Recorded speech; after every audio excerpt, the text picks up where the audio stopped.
हरियाणा और जम्मू कश्मीर विधानसभा चुनाव के नतीजे 8 अक्टूबर को आएंगे। उससे पहले एग्जिट पोल के अनुमान जारी हुए। हरियाणा के 12 एग्जिट पोल में कांग्रेस की वापसी होती दिख रही है। जम्मू कश्मीर के 8 एग्जिट पोल में कांग्रेस एनसी सरकार बनने की संभावना जताई गई है। हरियाणा विधानसभा में 90 सीटें हैं और बहुमत का आंकड़ा 46 है। दैनिक भास्कर रिपोर्टर्स पोल में बीजेपी प्लस के खाते में 23 से 29 सीटें गई हैं। वहीं कांग्रेस प्लस के खाते में 44 से 54 सीटें आई हैं। अन्य पार्टियों को 1 से 9 के बीच सीटें मिलने की उम्मीद है। इंडिया टुडे सी वोटर के एग्जिट पोल में बीजेपी प्लस को 21 सीटें मिली हैं। कांग्रेस प्लस के खाते में 59 सीटें गई हैं। वहीं अन्य पार्टियों को 2 से 6 सीटें मिली हैं। CNN 24 के एग्जिट पोल में बीजेपी प्लस को 21 सीटें मिली हैं। कांग्रेस प्लस को 59 सीटें मिलने की संभावना जताई गई है। वहीं अन्य पार्टियों के खाते में 10 सीटें आ सकती हैं। रिपब्लिक मैट्रिक्स ने बीजेपी प्लस को 18 से 24 सीटें दी हैं। वहीं कांग्रेस प्लस को 55 से 62 और अन्य पार्टियों को 2 से 5 सीटें दी हैं। रेड माइक के एग्जिट पोल में बीजेपी प्लस को 20 से 25 सीटें मिलने की संभावना जताई गई है। कांग्रेस प्लस को 50 से 55 सीटें मिल सकती हैं। वहीं अन्य पार्टियों को 0 से 4 के बीच सीटें दी गई हैं। पोल ऑफ पोल्स में बीजेपी को 27, कांग्रेस को 56 और अन्य पार्टियों को 7 सीटें मिली हैं।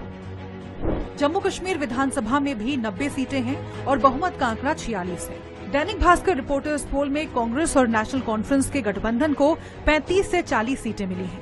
वहीं बीजेपी को 20 से 25 सीटें आ सकती हैं। पीडीपी को 4 से 7 और अन्य पार्टियों को 9 से 12 सीटें मिल सकती हैं। पीपल्स पल्स के एग्जिट पोल में कांग्रेस प्लस एनसी को 46 से 50 सीटें मिली हैं। बीजेपी को 23 से 27 सीटें मिलने की संभावना जताई गई है। पीडीपी को 7 से 11 और अन्य पार्टियों को 4 से 6 सीटें मिल सकती हैं। इंडिया टुडे सी वोटर के एग्जिट पोल में कांग्रेस प्लस एनसी को 40 से 48 सीटें दी गई हैं।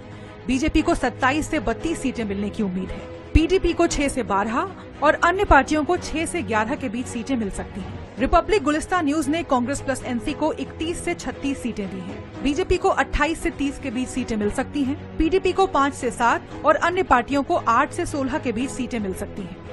पोल ऑफ पोल्स में बीजेपी को 30, कांग्रेस एनसी को 40, पीडीपी को 10 और अन्य पार्टियों को 10 सीटें मिली हैं। हरियाणा के पिछले 3 विधानसभा चुनाव के एग्जिट पोल की बात करें तो साल 2019 में 5 में से 1 एग्जिट पोल सही साबित हुआ था। वहीं 2014 के हरियाणा विधानसभा चुनाव में 4 में से 2 एग्जिट पोल और 2009 में 2 में से 1 एग्जिट पोल के रिजल्ट सही साबित हुए।